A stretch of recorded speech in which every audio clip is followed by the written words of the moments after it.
പെട്ടെന്നുണ്ടായൊരു സാങ്കേതിക തകരാറ് കാരണം തെറ്റി വന്നൊരു മെസ്സേജാണ് സമയം വൈകുന്നേരം 5:17 മിസൈൽ അലർട്ട് ഉണ്ട് എന്ന് പറഞ്ഞ് എല്ലാവരുടെയും ഫോണിലേക്ക് വന്ന സന്ദേശം എന്ന് പറഞ്ഞുകൊണ്ട് അങ്ങനെ ഒരു സംഭവമേ ഉണ്ടായിട്ടില്ല, അത് തെറ്റി വന്ന മെസ്സേജാണ്, അതിൽ ഖേദം പ്രകടിപ്പിക്കുന്നു എന്ന് പറഞ്ഞുകൊണ്ട് യുടെ അതോറിറ്റി അയച്ച മെസ്സേജ് പിന്നെ എല്ലാവർക്കും കിട്ടുകയും മാത്രമല്ല മാധ്യമങ്ങളിലൂടെ ഔപചാരികമായിട്ട് ഇത് സംബന്ധിച്ചുള്ള വിശദീകരണം സെക്യൂരിറ്റിയുടെ സുപ്രീം കൗൺസിൽ അറിയിക്കുകയും ചെയ്തു.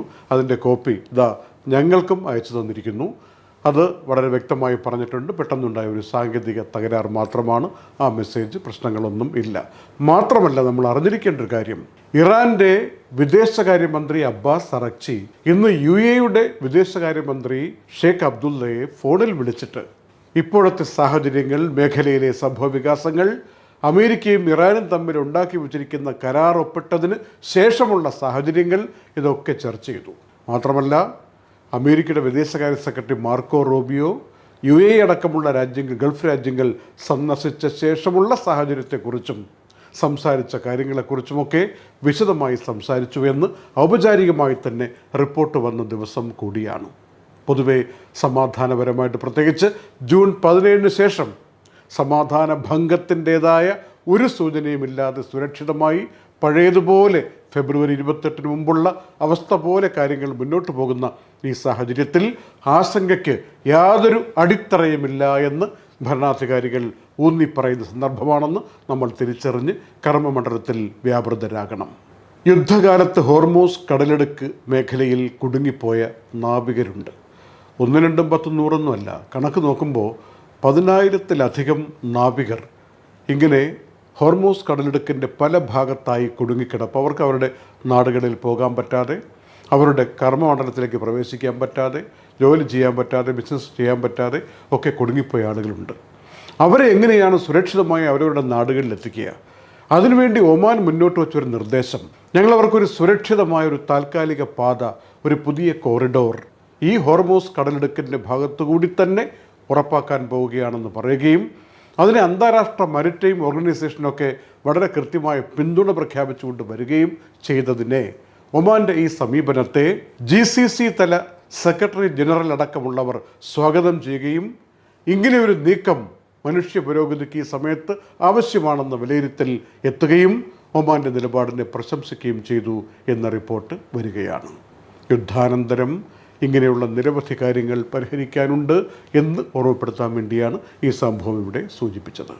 യുദ്ധാനന്തരമുള്ള കാര്യം പറയുമ്പോൾ കരാർ ഒപ്പിട്ട ശേഷം കാര്യങ്ങളൊക്കെ കൃത്യമായി മുന്നോട്ട് പോകുന്നു എന്നുള്ളതിൻ്റെ തെളിവായിട്ട് പറയാൻ പറ്റിയ കണക്കുകൾ, എണ്ണവില ബാരലിന് ഗണ്യമായി കുറഞ്ഞുകൊണ്ടിരിക്കുന്നു. അമേരിക്ക അടക്കമുള്ള സ്ഥലങ്ങളിൽ ഗ്യാസിൻ്റെ വില കുറയുന്നു എന്നുള്ള വാർത്ത വരുന്നു. പ്രതിസന്ധിയിൽ നിന്ന് അമേരിക്കൻ ജനത മറികടക്കാൻ പോകുന്നു, കരകടക്കുന്നു എന്ന തോന്നലുണ്ടാക്കുമാർ വിലക്കയറ്റം താഴേക്ക് വരുന്നു. അന്താരാഷ്ട്ര വിപണിയിൽ സ്വർണത്തിൻ്റെ വില കുറഞ്ഞിരിക്കുന്നു. ആളുകൾക്ക് അത്യാവശ്യത്തിന് സ്വർണം വാങ്ങാൻ പറ്റുന്ന ഏറ്റവും നല്ല സാഹചര്യത്തിൽ എത്തിയിരിക്കുന്നു. ഇപ്പോൾ ഏതാനും ദിവസങ്ങൾക്ക് മുമ്പ് 520ഉം 530ഉം ഒക്കെ ഒരു ഗ്രാം തങ്കത്തിന് 24 ക്യാരറ്റിനുണ്ടായിരുന്നത് ഇപ്പോഴിതാ യിലാണെങ്കിൽ 486 ദിർഹത്തിലേക്കൊക്കെ ഒരു 24 ക്യാരറ്റ് ഗ്രാം എത്തിയ സാഹചര്യം, പെട്ടെന്നുള്ള മാറ്റം, ഇതൊക്കെ മാർക്കറ്റിലെ അനുകൂല ഘടകങ്ങളായി മാറുന്നു. ചരക്ക് നീക്കം സജീവമായി നടക്കുന്നു. ഫെർട്ടിലൈസേഴ്സിൻ്റെ അസംസ്കൃത വസ്തുക്കളൊക്കെ കൃഷിയിടങ്ങളിലേക്ക് എത്തിച്ചേരാനും ഫാക്ടറികളിൽ നിന്ന് അത് ഉൽപ്പാദിപ്പിക്കാനുമുള്ള സാഹചര്യത്തിലേക്ക് വീണ്ടും എത്തുകയാണ്. അങ്ങനെ ജനജീവിതം വീണ്ടും വളരെ ധൃതി പിടിച്ച് പഴയ രൂപത്തിൽ സമാധാന അന്തരീക്ഷത്തിലേക്ക് മാറിക്കൊണ്ടിരിക്കുന്ന ഒരു സാഹചര്യമാണ്. ഇതിനിടയിൽ ആശങ്കകൾ അല്പം പോലും ഇപ്പോഴില്ല എന്ന മട്ടിൽ മുന്നോട്ട് നീങ്ങുന്നു. മാത്രമല്ല 60 ദിവസത്തെ ഒരു വിൻഡോ അമേരിക്കയും ഇറാനും തമ്മിൽ സാങ്കേതിക കാര്യങ്ങളൊക്കെ ചർച്ച ചെയ്ത് ഉറപ്പിച്ച്, ആണിയടിച്ചുറപ്പിച്ച് ഇനി പ്രശ്നമുണ്ടാവില്ല എന്ന ധാരണയിൽ സമ്പൂർണ്ണമായി എത്താൻ വേണ്ടിയുള്ള സാഹചര്യത്തിലേക്ക് നീങ്ങുമ്പോൾ നമ്മളും നമ്മുടെ മേഖല ഏതാണെന്ന് നോക്കി അതിൽ ഉറപ്പിക്കാനുള്ള, അതിൽ കൂടുതൽ വ്യാപൃതരാകാനുള്ള ശ്രമങ്ങൾ നടത്തണം. അതും ഇതും പറഞ്ഞിരുന്ന് നമ്മുടെ കാലം കഴിഞ്ഞു പോകരുതേ എന്ന കാര്യം മാത്രം ഞങ്ങൾ ഓർമ്മിപ്പിക്കുന്നു.